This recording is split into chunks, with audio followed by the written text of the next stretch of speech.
What's going on? Welcome to Blockchain Tech and Finance News. If you're on the YouTube side, please do subscribe, turn on bell notifications here to Blockchain Tech and Finance News. I have some news articles today I'm going to be reading from that I found interesting, to say the least, within the past week. And with most recent, as of this morning. All right, monitors on. Cool. What's the bit rate looking like? Fine. Let's go.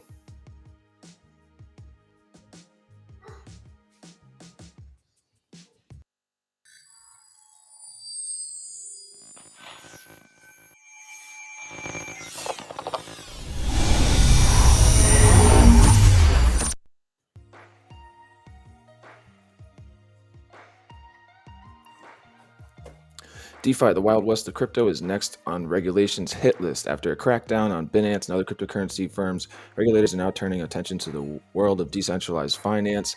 Decentralized finance, or DeFi, lets users take part in traditional finance activities like lending, but with no middlemen involved. Regulators are concerned about DeFi services marketing themselves as decentralized when that may not be the case. I can tell you this much: in my own case, I definitely registered things with the SEC. I've talked with them in the past years as well. I don't know. The fast-growing decentralized finance industry could be about to get a rude awakening. Decentralized finance, or DeFi, as it's commonly referred to, is a trend in cryptocurrencies that first started gaining traction in 2020. It's been called the Wild West of crypto. Hordes of computer programmers trying to bring traditional finance products such as loans to the blockchain. Yeah, I don't know about building things for loans. The idea sounds promising. In theory, anyone could lend or borrow digital money or at competitive interest rates with no middlemen involved. Investors are lured by the promise of earning up double-digit percentage yields on savings in certain digital tokens. But with major hacks and scams plaguing the space this year, regulators are becoming increasingly worried about the risk of crime as well as harm to consumers. They think they're going to pay more attention to this space. Sid Powell, co-founder of DeFi lending platform Maple Finance, told CNBC. Almost $90 billion has been deposited into Ethereum-based DeFi protocols so far, according to data from the block. It's probably inconceivable that you have meaningful growth in DeFi, which does not need to complement existing regulation and future, Powell said. Regulators have been starting to take a rougher approach to the crypto industry. Various countries have attempted to boot out Binance, the world's largest digital currency exchange, for operating without their authorization. Since it has no official headquarters, Binance is so far managed to avoid scrutiny through the company says it now wants to be a friend, not a foe, to regulators. Meanwhile, Coinbase in September got into a heated war in words with the U.S. Securities and Exchange Commission over a planned interest earning saving product, which the regulator felt looked too much like a security. Coinbase later dropped plans to launch the feature. And just this week, a long-awaited report from the U.S. government called on Congress to introduce regulation for stablecoin digital assets pegged to traditional currencies like the dollar to maintain a stable value. Now, DeFi appears to be next in line. Earlier this year, the Wall Street Journal reported that the U.S. Securities Exchange Commission was probing decentralized finance exchange Uniswap, with officials seeking information on how investors use the platform in the way in which it is marketed. In September, acting U.S. Controller of the currency, Michael Hissu, likened DeFi activity to controversial practices in Wall Street that led up to 2008 financial crisis. One of the biggest questions facing regulators at the moment is how to deal with DeFi. David Carlisle, Director of Policy and Regulatory Affairs at crypto analytics firm Elliptic, told CNBC, "How do you apply regulatory standards designed for centralized intermediaries in the world of a few marketplaces where there is no clear centralization?" Carlisle said one of the concerns for regulators is DeFi services marketing themselves as decentralized when that may not be the case. We see some situations where the funding teams and developers that establish the protocols have influence over the governance of the DeFi network. I mean, for a certain project that I've directly work within, in essence, I don't use the term decentralization. It's just, to me, like a gimmick word. I don't think there has to be like a form and an entity, some sort of physical presence operating over. I mean, there are walk away things where they throw away the keys, and then it's like a token that's like only within the community, and the rest is actually burned.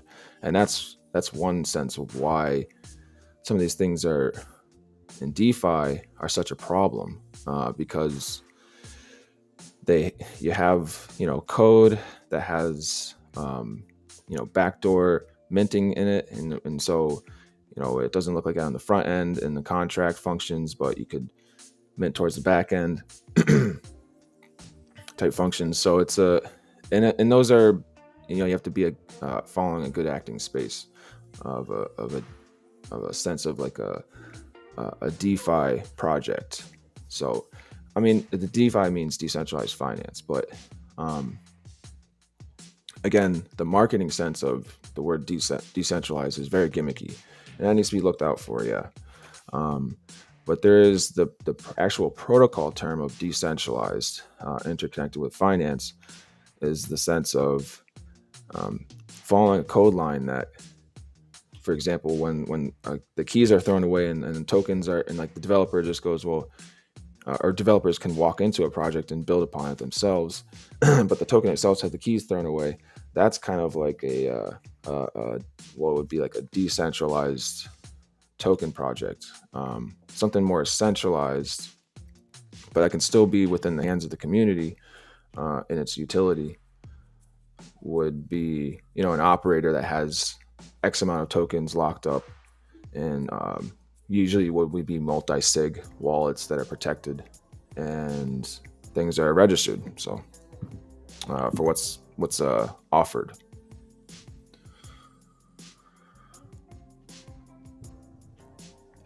And that has to be like, does this have like ownership, and does this have ownership in a if it doesn't have ownership into like a company or entity, it's not that's a different type protocol altogether. That means some founders of DeFi startups could potentially become subject to rules requiring that they provide information on originators and beneficiaries in the transfers of funds. While DeFi protocols may offer similar functionality in financial transactions, they offer virtually none of the oversight that regulators require to ensure safe and efficient financial markets. Rick McDonald, former executive secretary of Fate, told CNBC the lack of effective surveillance creates a substantial risk for fraud, money laundering, sanctions evasions, and other criminal activity within these markets. As for what regulators will do in response, McDonald said it's too early to say. While it's possible to read the tea leaves on potential for regulatory action, what that response may entail in detail remains to be seen, he said. But some enforcement actions have already been taken. Regulatory officials have made two things clear. They are supportive of the benefits of blockchain technology confer on end users, but they are not ready to trust the sector's ability to manage its financial crime risks. Yeah, exactly. Makes sense.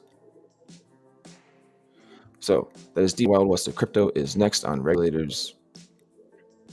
Well, they want to look into it more. Cool.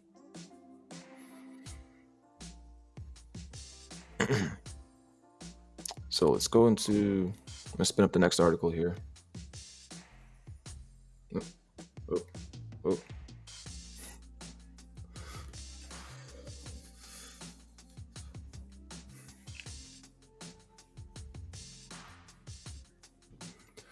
So let's see. Next article. Spin up here. After transition. Is the China's great. Wait, let's see. Is it the. China's great big tech experiment matters everywhere. Let's go read that over from CNET.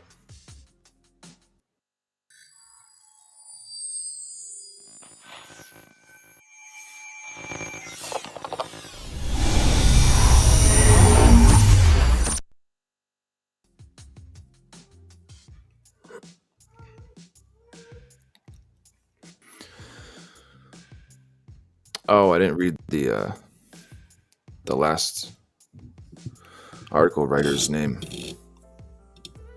but usually I do that. This is from Daniel Van Boom. China's great big tech experiment matters everywhere. China's authorities have spent the past year cracking down on big tech. Its impacts have already been felt around the globe.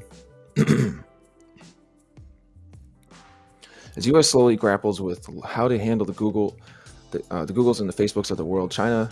Am I on the stream? I got the stream going, right? I got the video. Cool. Nice. All right. China is in the middle of a once in a generation experiment of regulating big tech. The Chinese Communist Party has spent the last year enacting unprecedented clampdown.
Sorry, I had to attend to something briefly. All good. Authorities called off a tech IPO that would have been the biggest of all time, limited children to 3 hours of video games per week, and signed sweeping new data privacy rules into laws. So yeah, they got like children can only have 3 hours of video games per week, and they called off that IPO. And we'll go into reading about the IPO here. The country's central bank barred the use of crypto a year, and the party's censorious zeal remains impactful. Yahoo and Microsoft have both pulled services out of the country over the past month, citing challenging legal and business citing challenging legal and business environment. And Epic Games will shutter its Chinese Fortnite servers on November 15th. The crackdown is part of a larger Chinese government campaign for common prosperity, a phrase that's become ubiquitous in President Xi Jinping's speeches, fueled by an economy that's grown prodigiously over the past 20 years. Chinese wealth inequality has gaped open. The country's top 1% holds 30% of the wealth. To bridge the gap, the party is targeting celebrity. That's not where I want to be. Here we go. Back to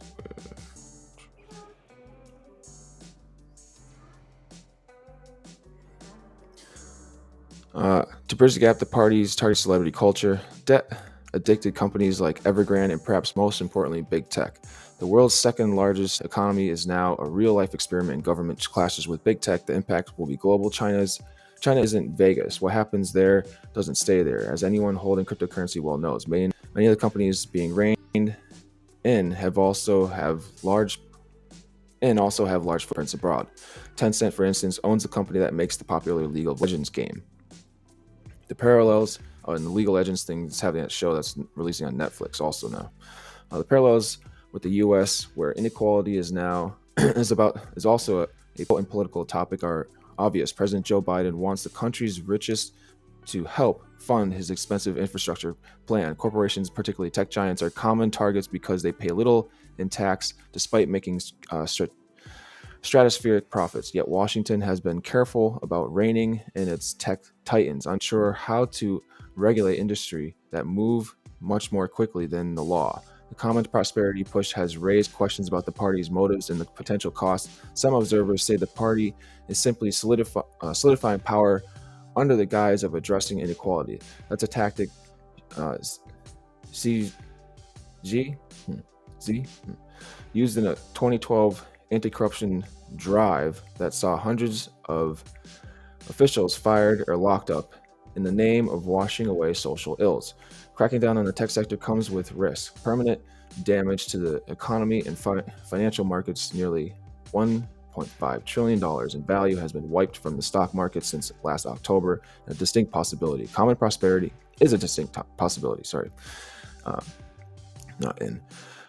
Common prosperity in the surface is a good thing, said Bhaskar Chakravorty, Dean of Global Business at Tufts University Fletcher School, but there's a heavy-handed aspect to this which is troublesome.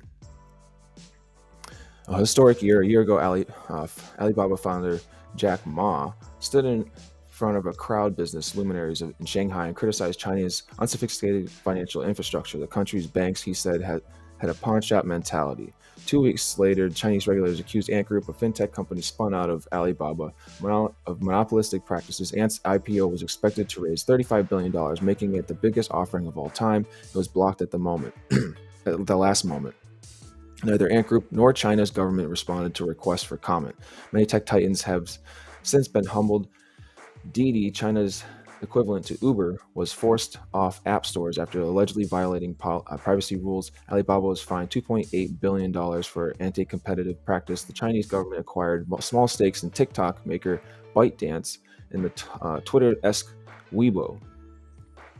Meanwhile, many moguls have read the room and decided on early retirements, including the founder of ByteDance.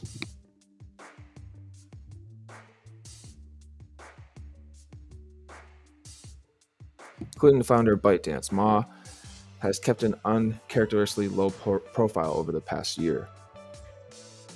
China looks at the role big tech has played in the U.S. and they're not impressed. The Chinese approach to regulating technology comes freighted with moralism. State media called video games spiritual opium for children. I don't know what that means. Following cues, Douyin, the Chinese sibling of TikTok last week, introduced a 5-second pause between videos with messages such as "Go to bed and work tomorrow" for heavy users.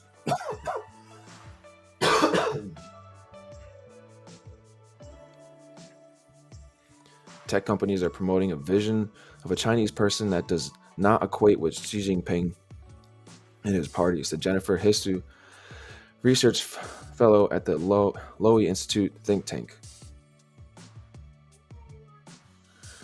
While authorities are happy to make examples of consumer tech platforms, the party is still protective of enterprise technology as it sees as vital to geopolitical security. Huawei, which makes processors and 5G equipment, has been conspicuously unencumbered. To be sure, not everyone is convinced China's actions aren't merited. In some cases, such companies such as Ant Group are monopolistic and deserve to be regulated, says James Lawrenson, an economist and the director of the Australia-China Regulations Institute. China looks at the role big tech has played in the U.S. and they are not impressed, Lawrenson says. I think that's their name. Lawrenson said, there's a prospect that China could make better decisions around tech than we've seen in the West. Regulators also appear ready to let up on the sector when it gets results, as the country's top financial regulator recently indicated. Still, the party's moves have raised eyebrows. On November 1st, China's new privacy law, known as the Personal Information Protection Law, goes into effect. It's similar to Europe's GDPR, except its rules about data collection may apply only to private firms, not government entities. The absence strikes many critics as a deliberate extension of government oversight that has already created a real-world surveillance state. In Uncommon Prosperity, on October 5th, Francis Huygen, urged a U.S. Senate Commerce subcommittee to regulate the social network more heavily, warning that Facebook prioritized engagement over the well-being of users. Wait, I think this is that's kind of a bit of like old news. It's been like repetitive at this point. But let's see. Yeah, more about. No, let's go over that. China has been far more aggressive on its approach as the U.S. has dithered and corralling its titans. China is doing something. China, not the U.S., is breaking new ground. Chakravorty said that China's crackdown thus far offers some lessons for governments abroad, but many are but many are on what not to do. Calling off IPOs at the last moment is something the US and the EU are unlikely to mimic. Still, Chakravorty expects the EU will look closely at the way China has levied fines on its tech giants, and says lawmakers in some US states will likely learn from China's personal information protection law.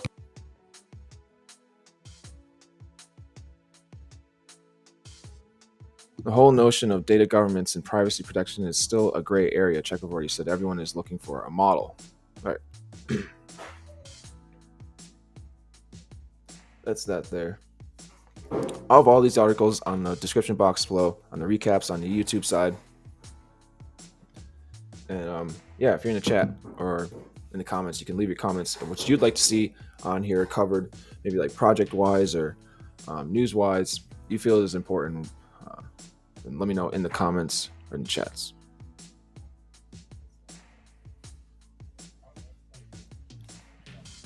All right, I'm going to spin up the next article here.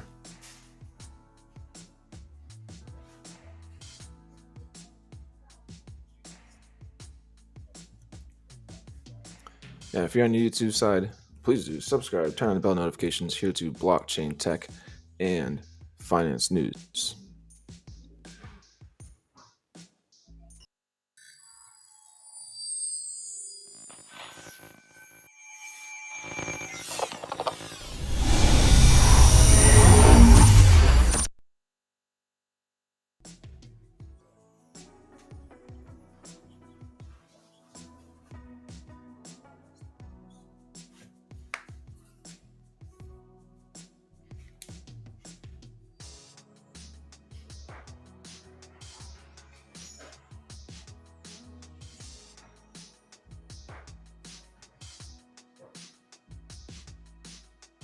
All right, I was just seeing the monitor for one moment.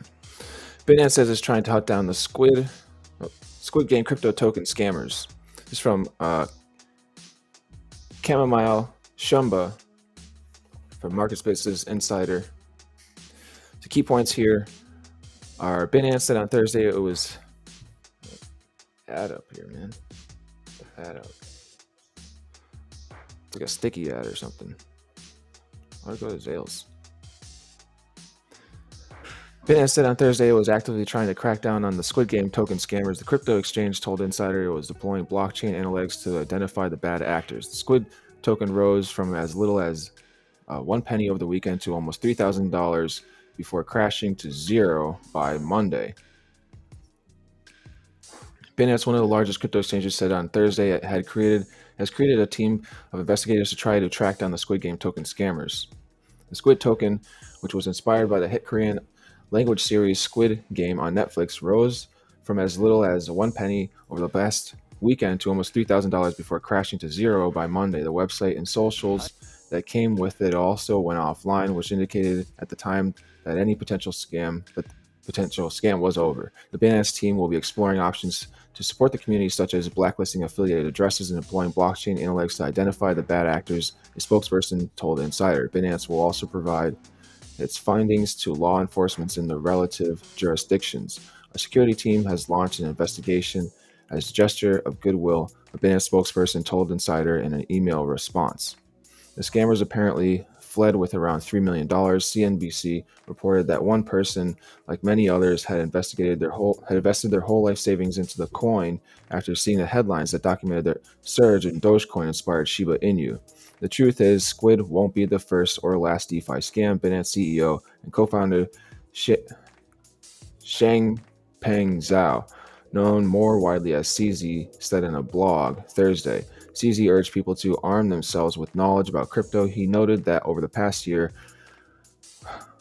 more first-time investors than ever had entered the market. We're entering a period of peak speculation. People are looking into the next get-rich-quick scheme or 100x opportunity. The truth is, those 100x don't come along often, and when they do, they usually come with a ton of risk, sometimes so much so that the lines get blurred between investing and gambling, CZ said. The article, that was a whole article. And I have a continuance, so let's spin that into continuance up there.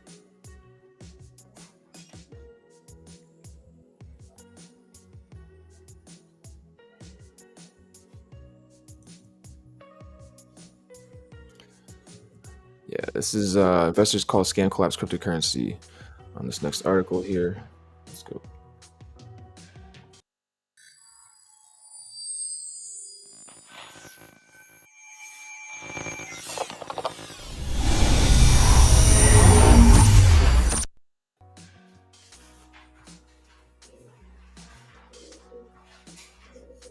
Oh, why didn't that load in?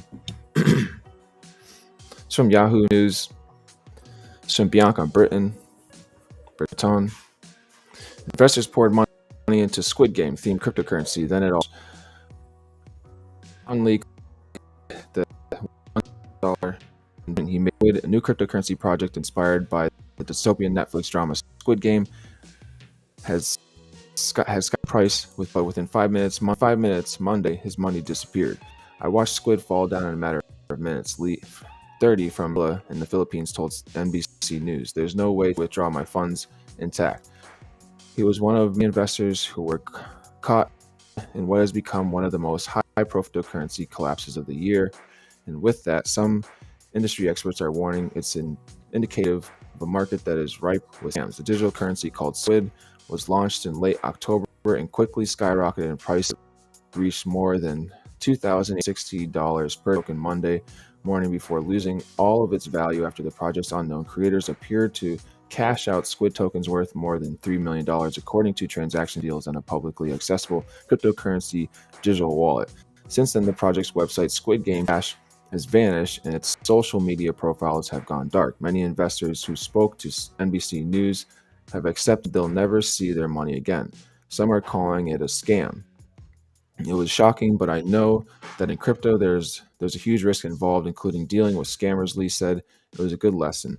Archived versions of the cryptocurrency's website show that it had promised investors that they would be invited to join a virtual game which was inspired by the popular Netflix series in which people could win rewards. But a number of clues on Squid's website suggested the project was not at all what that it appeared was not all that it appeared to be. The token's white paper, the document that outlines the project to investors, was riddled with spelling errors and the website made unfound claims that it partnered with Netflix and Microsoft. And Netflix declined to comment, though Netflix told CNBC it had no affiliation with the project. On Friday, the technology website Gizmodo warned that the tokens were a likely scam. That same day, the crypto price tracking website CoinMarketCap warned potential investors to exercise caution after it had received reports that users were not able to sell their tokens. CoinMarketCap then went on to warn that while the project was inspired by the Netflix series, it was unlikely to be affiliated with the official IP in reference to intellectual property. After the crash, more than 40,000 people still held Squid tokens, according to the data from BSC Scan, a blockchain search engine. Craig Tinker, 49, of Philadelphia, invested $300 in Squid because he said he was falsely reassured by the publicity surrounding the project. It paints a very bad picture of crypto, he said. It's sad for all the legitimate projects out there. NBC News contacted the Squid token developers through contact information listed on its website, but emails were undeliverable and bounced back. Molly Zuckerman, CoinMarketCap's head of content, said the tokens showed all the signs of classic rug pull, which is a term in the cryptocurrency community for when creators abandon a project and steal.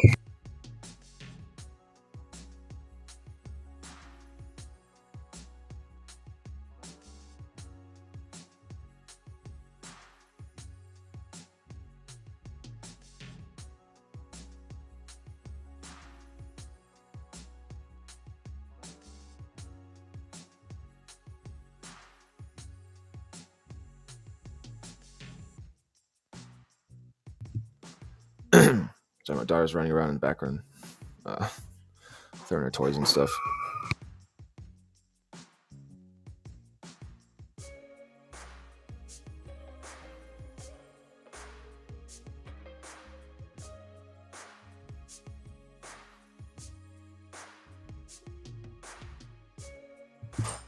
A dark website sounds across social media accounts a public excuse to step back for some reason, all while the token's liquidity and price is plummeting in the background, she said. Zuckerman added that developers had also created an unusual anti-dump mechanism that prevented many investors from selling their tokens. See, that's exactly it, what I was saying earlier. Unusual anti-dump mechanism. Um, so it's like you can't sell past a certain amount.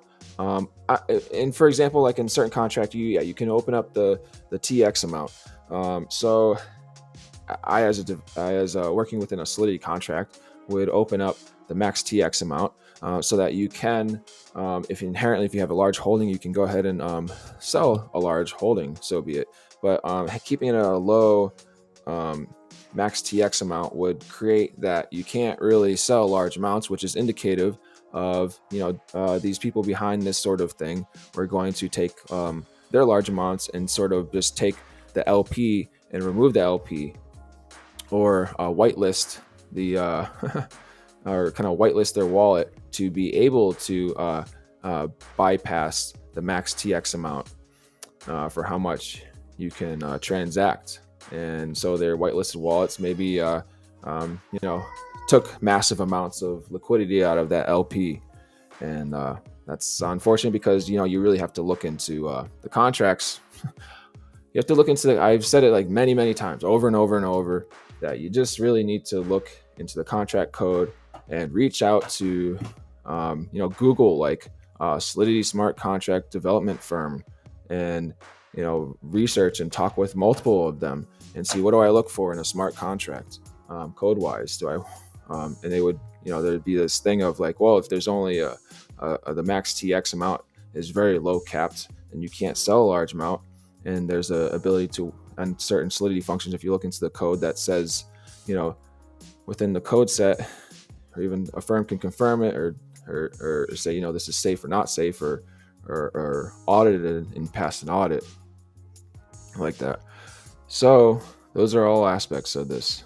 I doubt this smart contract that was operating the Squid thing was audited in any sense, or maybe they docked a false audit. Paints a very bad picture of crypto, he said. It's sad for all legitimate projects out there. NBC News contacted the Squid token developers through contact information listed on its website, but emails were undeliverable and bounced back. Molly Zuckerman, CoinMarketCap's head of content, said the token showed all of the signs of classic rug pull, which is a term in the cryptocurrency community for when creators abandon the project and steal investors' money. It's one thing if it's always like a thought of a rug pull. Usually, I don't see why the project founders would ever leave the project. Other than like something like Dogecoin creator, he just left. He didn't like create it as like he didn't create it. He created it as like a docs kind of meme joke towards the Bitcoin blockchain because it's mineable with ASIC miners. But he walked away from the project and said it was a joke. So, but in any regard, the aspect of that, in that sense, like a development team that just kind of is developing the project, but still kind of threw away the keys to the token, but is developing stuff for the project. Well, that's a different case. Because then the project has like operational token, and then their products that they built around the project have transactional fees that they revenue into the project itself for utility of the product, well, whether it be a liquidity DEX for LPs of legitimate certain paired tokens that are operating of legitimate projects, and NFTs and things like that. Then that on staking, then that makes sense. But things like flash loans and arbitration and stuff like that is kind of like a not something really to I would say. Again, I'm not giving financial advice. You have to do your own research, but that I would be involved in those sort of like things, or like crypto loans and stuff like that. Those are just I'm sure someday there'll be like some sort of centralized and place about it, just like the regular bank loans or something, but within the banking industry, probably directly also. Who knows? I could see. I wouldn't be surprised. Zuckerman added the developers had also created an unusual anti-dump mechanism that prevented many investors from selling their tokens. Investors could only sell if the ratio of buyers to seller was 2-1. I think that many investors probably weren't aware of this mechanism and panicked when they were unable to sell their tokens over the past week, not realizing there was something written into Squid's white paper. She said, moral of the story, always do your own research and never put in more than you're willing to lose, especially with a meme coin vaguely related to a hit Netflix show. Cryptocurrency garnered a new wave of younger mainstream investor interest in 2020, and earlier this year, and earlier this year has more established cryptocurrencies such as Bitcoin, Ethereum, along with alternative coins like Dogecoin soared in value. However, more than $80 million had been lost in crypto-related scams since October 2020, according to a report this year by the Federal Trade Commission. Steve H. Hank, a professor of applied economics at Johns Hopkins University, believes the Squid token is yet another example that cryptocurrency is increasingly a hotbed for criminals and fraudsters. You have these problems in the crypto space almost hourly, he said. The money just vanishes and nothing happens. There is a tremendous amount of systemic risk associated to the so-called crypto ecosystem, Hank said, added, and the reason that the risks are so tremendous is that they are operating in a wild west, no regulations at all. So that's that, and that's.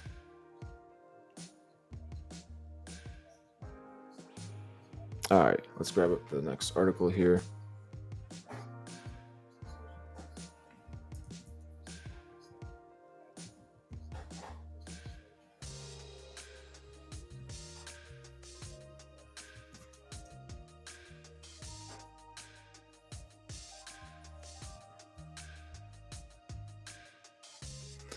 All right, so PRN Newswire.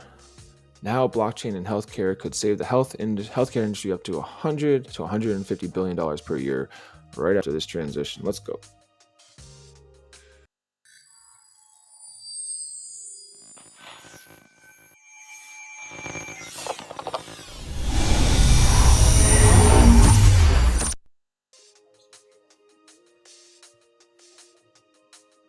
So this is from PR Newswire. News provided by financialnewsmedia.com. How blockchain in healthcare could save the healthcare industry up to $100 to $150 billion per year. Let's see, do I have it up? Yep. Here we go. Palm Beach, Florida. A news commentary from PR Newswire. Traditional blockchain technology has historically been associated with cryptocurrency. It came to mainstream attention back in December 2017 when the price of Bitcoin soared from $900 to $20,000. Here's the catch, though. Blockchain is not only applicable to cryptocurrency. In fact, blockchain as a secure public ledger is exactly what the healthcare industry needs. Blockchain is healthcare as all, but removing the middleman. It's about increasing the security of various transactional activities in the healthcare space while eliminating bureaucracy and manual inefficiencies, improving quality of care, and democratizing patient data. Blockchain is a decentralized list of digital records linked together by cryptography. Each record is known as a block. Every block contains a cryptographic hash of the previous block, i.e., mathematical algorithm, a timestamp, and data of the transaction. Blockchain technology has developed to be a secure open ledger to record digital transactions managed by a peer-to-peer network. According to an article in Digital Authority Partners, HIPAA reported that in 2018 there was at least one data breach of healthcare records every day between 2009 and 2018.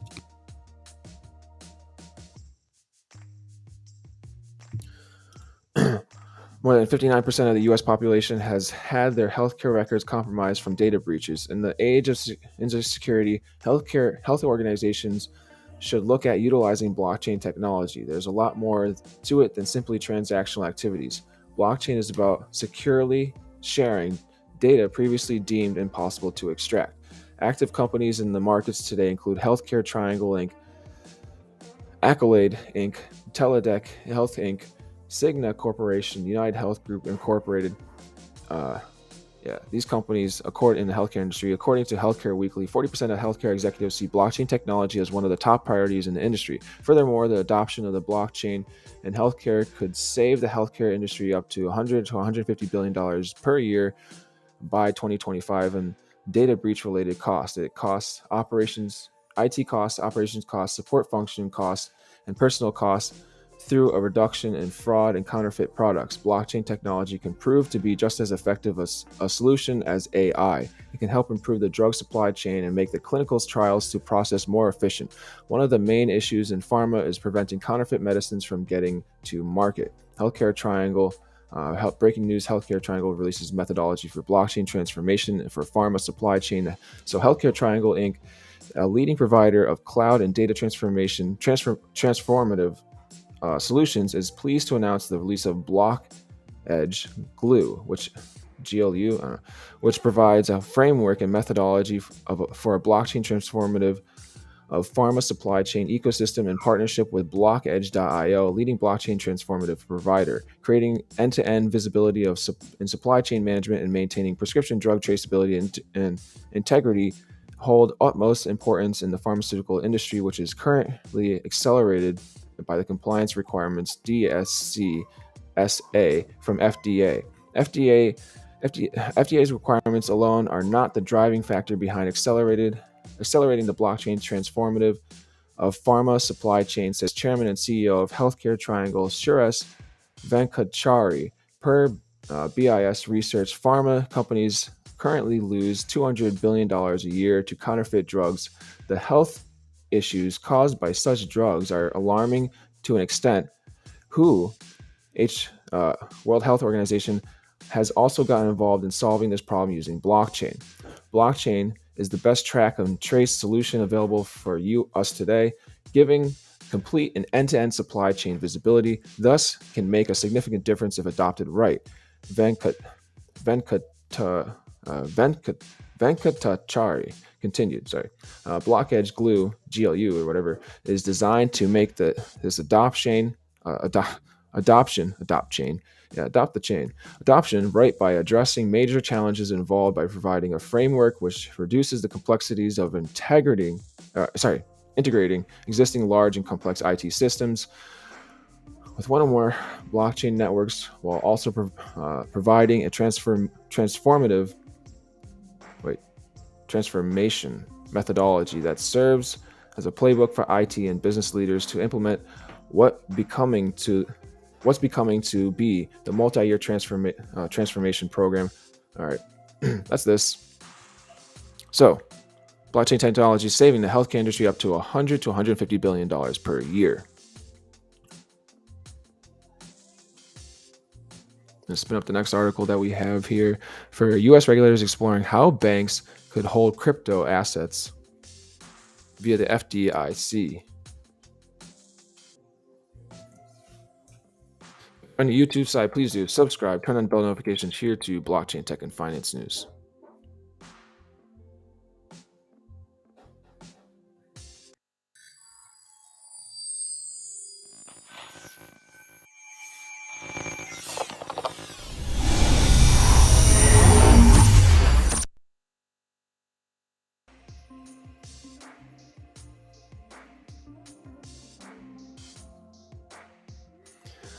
So the U.S. regulators exploring how banks could hold crypto assets via the FDIC chairman. This is from Echo Wang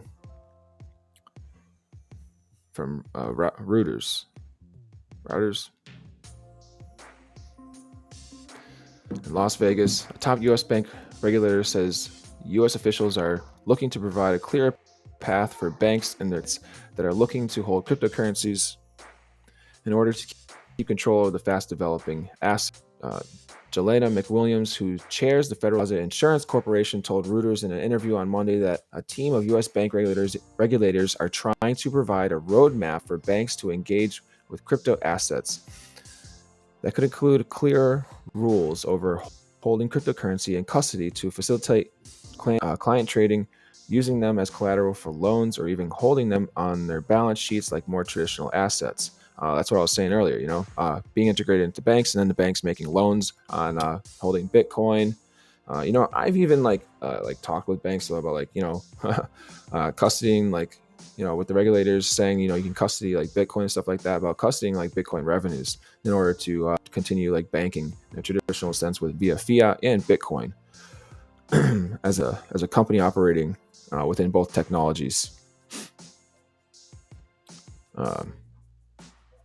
One's the USD is on the bank is like a paperback, but also it is just a digital mechanism built with Pythons and JavaScripts and stuff. And whereas the blockchain technology is a whole different mechanism of code base.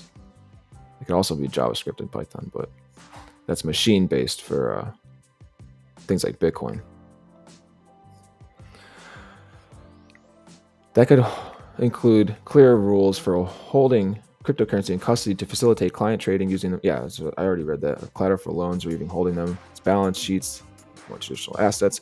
I think that we need to allow banks in this space while appropriately managing and mitigating risk, she said in an interview on the sidelines of a fintech conference. If we don't bring this activity inside the banks, it's going to develop outside of the banks. The federal regulators won't be able to regulate it. McWilliams' comments provide the fullest picture yet of what regulators are exploring as part of a cryptocurrency sprint. Team first announced in May. The goal of the team was to ensure cryptocurrency policy coordination among the three main U.S. bank regulators, FDIC, Federal Reserve, and Office of the Controller of the Currency. The rapid emergence of cryptocurrency has led to a murky regulatory picture in the United States. Under previous leadership, the OCC took an aggressive approach to bringing cryptocurrency into banks, including blessing bank custody services for cryptocurrency, while other agencies were slower to act. While those decisions are now under review, according to Acting Controller Michael Hissu, some banks have already begun dabbling in these areas without regulatory clarity. Earlier this month, U.S. Bancorp USBN announced it was launching a cryptocurrency custody service for institutional investment managers, but comments from McWilliams, a Republic holdover from the Trump administration, suggest regulators are still seeking a way to incorporate cryptocurrency into traditional bank oversight. My goal in this interagency group is to basically provide a path for banks to be able to act as a custodian of these assets, use crypto assets, digital assets as some sort of form of collateral, McWilliams said in a conference panel. At some point in time, we're going to tackle how and under what circumstances banks can hold them on their balance sheet. McWilliams acknowledged the challenges. The easiest issue would be getting regulators to lay out a roadmap for providing custody to crypto assets, she said. However, it is difficult to figure out how to allow the volatile asset as collateral and included on a bank balance sheet, she said. The issue there is valuation of these assets and fluctuation in their value can be almost on a daily basis, McWilliams said. You have to decide what kind of capital and liquidity treatment to allocate to such balance sheet holdings. So, yeah, that's that on U.S. regulators exploring how banks could hold crypto assets via the FDIC chairman.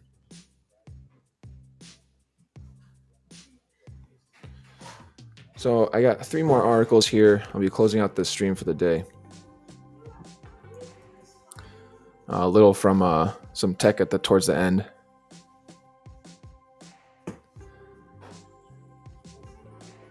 But up next, I'll be reading out from CoinDesk over here.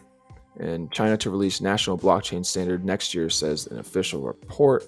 So as we were talking earlier about Chinese tech, now we're talking about the Chinese blockchain tech, right?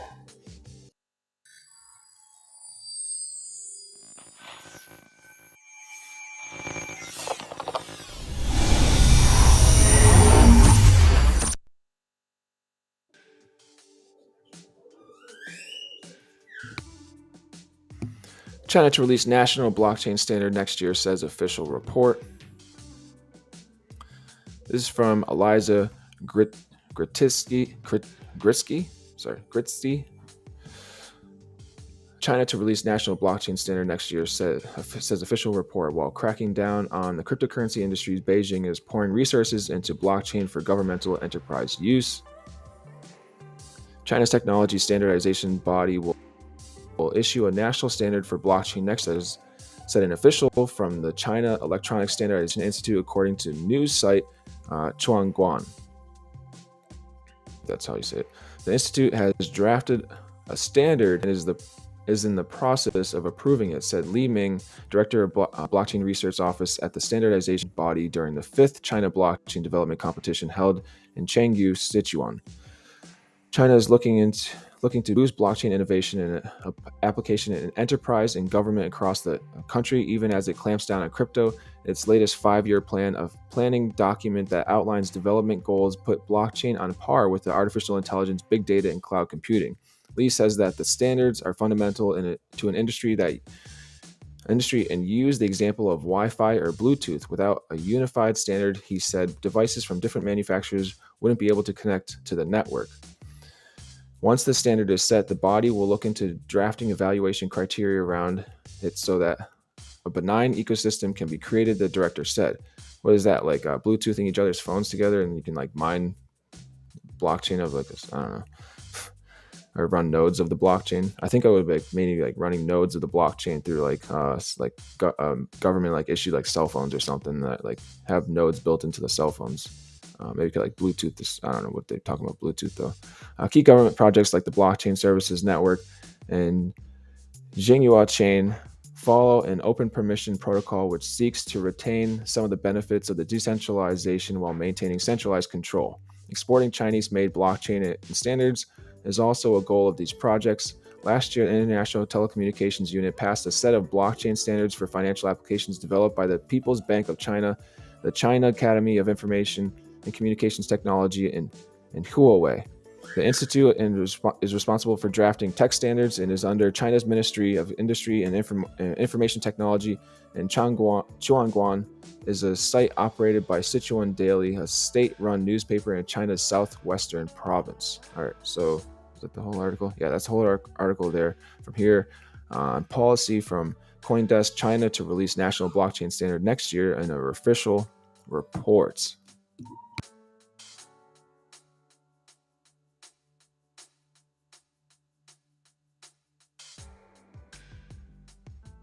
So if you're on the YouTube side, please do subscribe, turn on bell notifications here to blockchain tech and finance news. I'm going to spin up the next article here. I've got 2 articles left. I'm going to be closing out the stream for the day. I've got from Yahoo Finance, the Cathie Woods 500K Bitcoin call. So see that.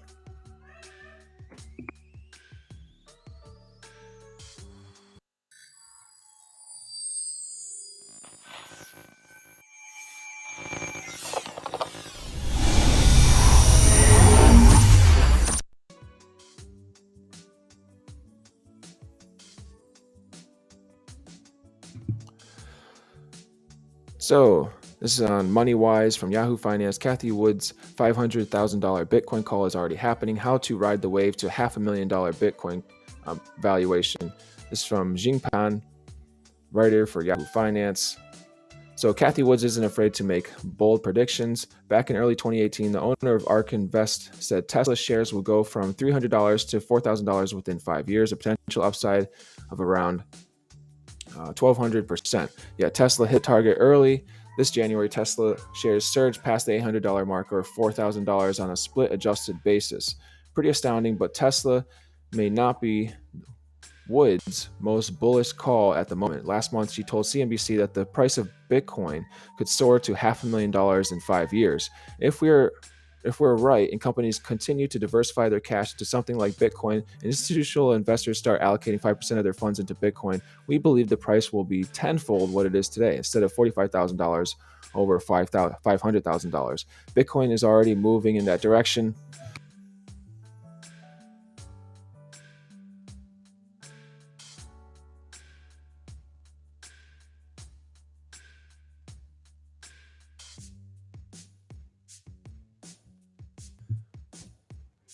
Bitcoin is already moving that direction. The cryptocurrency trades at around $62,000 at the time of this writing. Here's a couple of ways to play the crypto boom, even if you're just dabbling with some of your spare change. And this article is stating Bitcoin ETFs.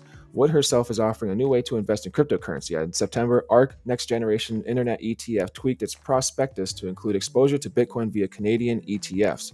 Oh yeah, Canada already is doing big Bitcoin ETFs. I forgot about that.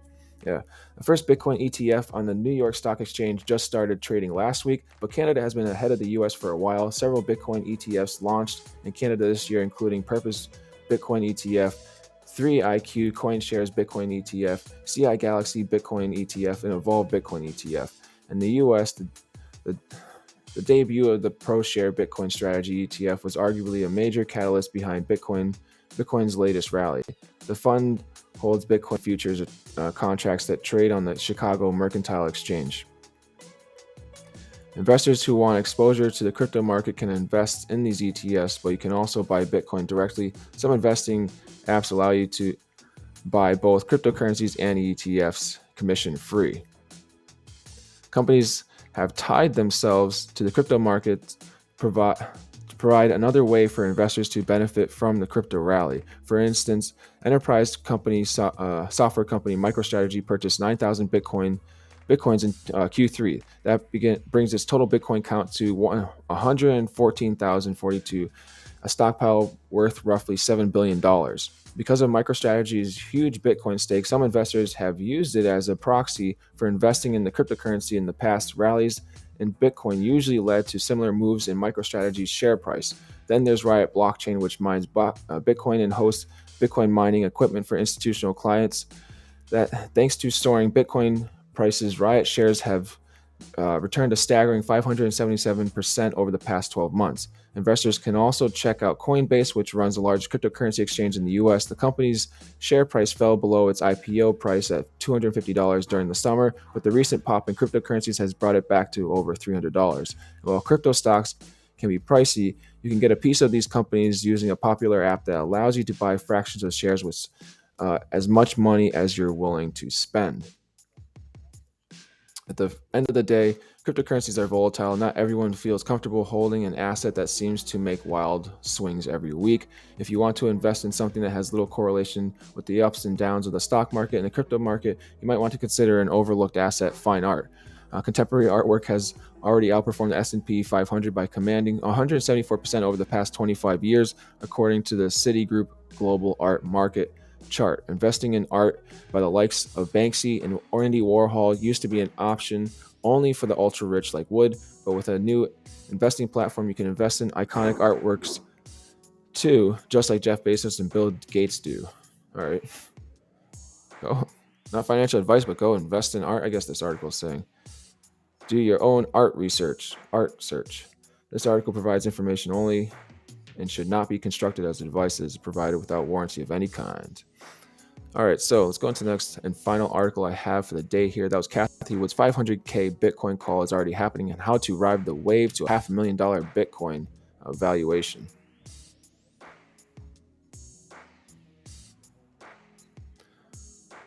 All right, I'm going to grab this last article up from the BBC News on technology.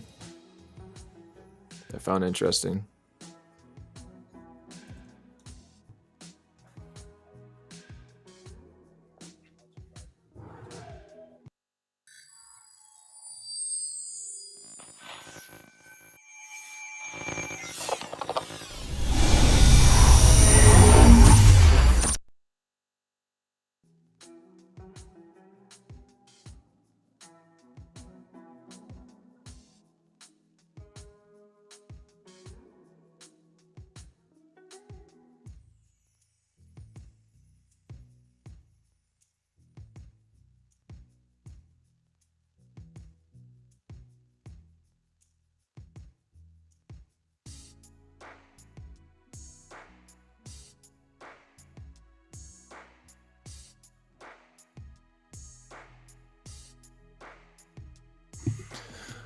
So in this last article I have here from the BBC News by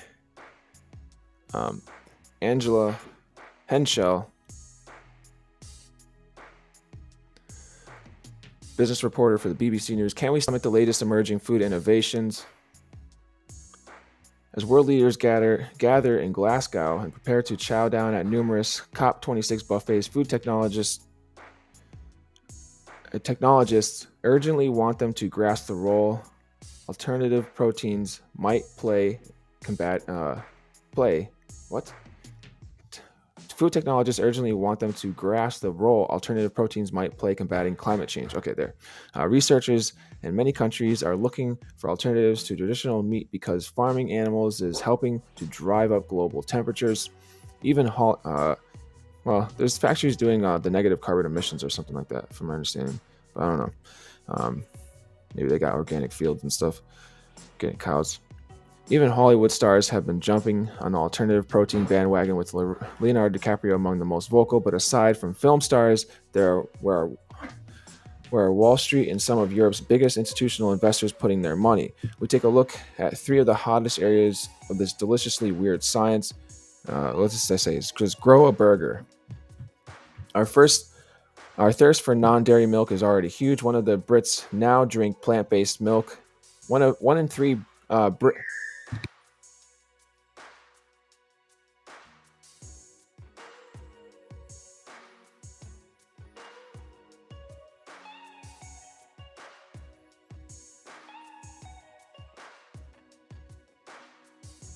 One in three Brits now drink plant-based milk on a regular basis, says retail sector analyst Mintel. So perhaps regulatory eating meat that never mooed, oinked, or encountered a farm may be a logical next step. No longer just the vision of a Margaret Atwood novel stuffed with chicken knobs.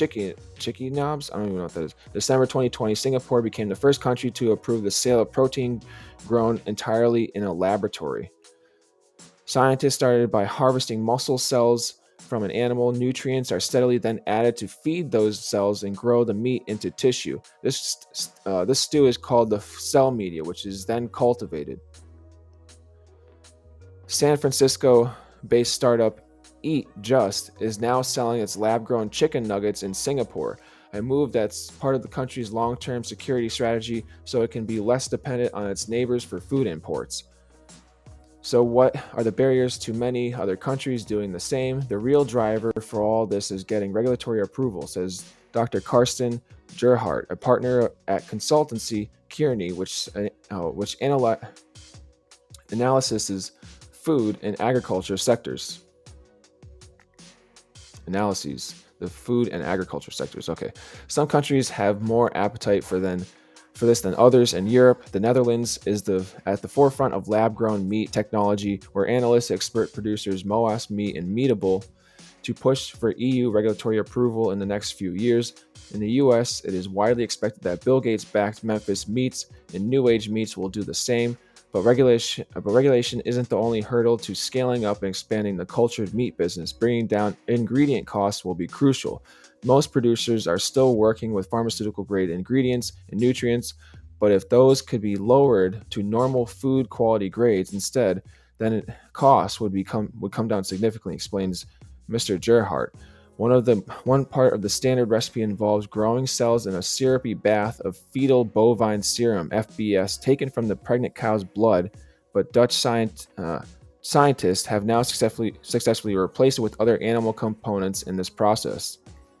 For ethical reasons, as well as for the simple reason FBS is very expensive and never produce meat at large scale for a broadly accessible price. We've succeeded in developing our own entirely animal component-free growth media, a company spokesperson for Mosa says. Still, farming meat in a lab is a slow, energy-intensive process, and optimizing this will also mean making a series of heating and cooling steps involved, which much more energy efficient, though Jessica Almy, Vice President of Policy at the Good Food Institute, says some producers are not that far off. Two separate studies out earlier this year found that with an investment, the production cost of cultivated meat could drop to compete with conventional meat by 2030. The life cycle studies showed cultivated meat is also projected to comprise a staggering 35% of the global meat market by 2040.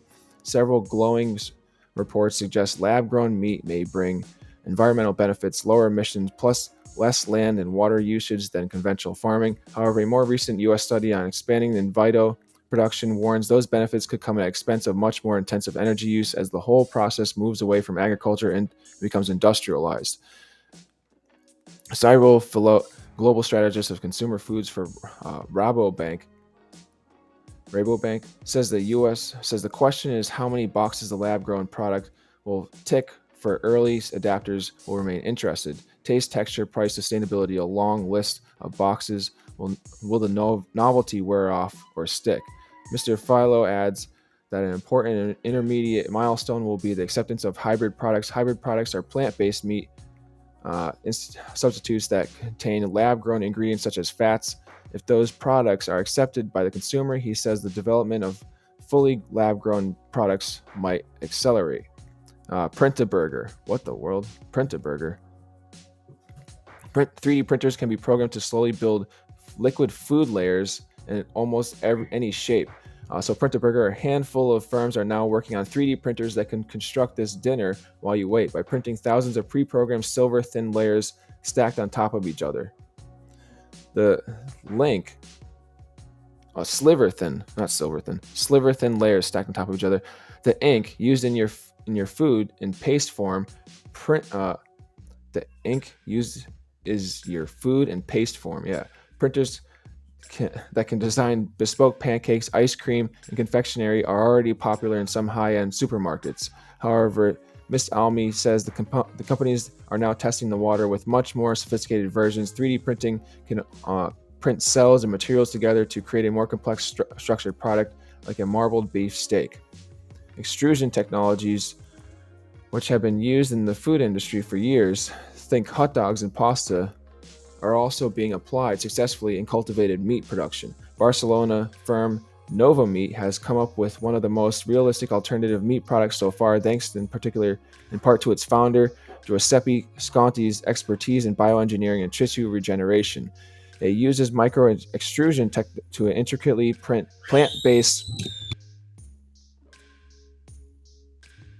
proteins and layers that build up into a large cut of meat, strong enough and with the right texture to be sliced with a carving knife, said the Sunday like a Sunday roast. Working with the Faculty of Biomedical Engineering at the Technician Israel Institute of Technology, Israel-based firm Aleph Farms also created the world's first lab-grown rib-eye steak in this way using 3D printing in February. Alternatively, 3D printing can be used to create scaffolds from plant-based materials that allow cells to attach and grow into the final meat-based product. And if this wasn't exciting enough, some printers then zap the result with lasers that will sizzle the food until it is cooked. In Wrap a Burger, nanotechnology, or the science of maneuvering tiny things around, is more commonly talked about in the manufacturing of chips for phones than fries. However, it has many potential applications in the food sector. Using minuscule nanomaterials is now possible to create packaging that keeps the products held inside edible for longer. NanoPack is a cling film-like prototype that packaging has smaller than the eye can see mineral nanotubes dispersed inside of it. These hold natural essential oils from plants like oregano and thyme with antimicrobial properties. The nanotubes slowly release antimicrobial oils from the film into the headspace of the packaged food, which actively slows down oxidation, moisture changes, and microbial growth, says Professor Esther Segal from Technion Israel Institute of Technology, who oversaw the project. I mean, that's pretty cool there. That makes sense. Early experiments showed to use nanotechnology like that. Early experiments showed the film prevented the growth of mold in bread by 3 weeks and extended the sale of fresh cherries and shelf life of cheese by 40% and 50% respectively. The supermarket of the future may go even further, incorporating intelligent food packaging with teeny tiny nano sensors, which Dr. Seda Erdem at Sterling University adds may report and relay updated information back to the shopper about their contents. And what about when it comes to manipulating the food itself? Research from several countries shows almost endless possibilities to enhance the flavor and texture of foods, reduce fat content, and/or encapsulate nutrients such as vitamins to ensure they do not degrade during a product's shelf life. In this area, however, UK regulator the Food Standards Agency in its latest report still seems a little queasy, taking a very cautious stance as it remains unclear what the long-term impact of tinkering with these tiny building blocks could be on the rest of the food chain. All right, so that's it for that. All the articles today I have. And yeah, let's see here. That's Can We Stomach the Latest Emerging Food Innovations from the BBC. I will be back tomorrow with some more blockchain tech and finance news. So if you're on the YouTube side, please do subscribe, turn on bell notifications here to blockchain tech and finance news, and I'll see y'all back tomorrow. Cheers, ciao, peace be with you. Omnana chicas.